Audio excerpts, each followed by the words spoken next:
Hi, my name is Joe Griffin, and today we're going to talk about velocity. So what is velocity? The Scrum Alliance defines velocity at the rate at which a team delivers stories from the product backlog. It is a measure of the amount of work an Agile team can tackle during a single sprint. Velocity is calculated at the end of the sprint by totaling the points for all fully completed stories.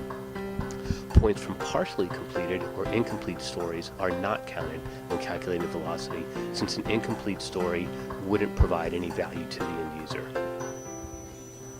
If you know your team's velocity, you can use velocity to help determine several things.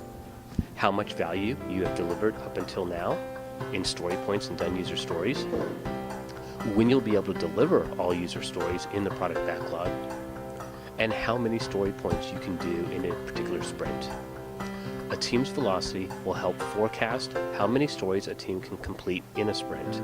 For forecasting purposes, the team can use the average of the last 3 sprints velocity. By knowing velocity, the product owner can figure out how many sprints it will take the team to achieve a desired result. The product owner could then fix a date for these releases. So how do we track velocity? Now it's time for some math. So let's say you have 3 stories and they total 24 points this sprint, and you complete those 3 stories. You look at the last sprint and maybe it was 18 stories, and then the sprint before that 21 stories.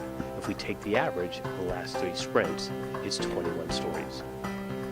If your Agile team completed this many stories over the past 3 sprints, again, you take the average of 21, and that's what we could forecast moving forward. Velocity can easily be visible to the team by creating a simple graph of completed story points by sprint and hanging it on the wall.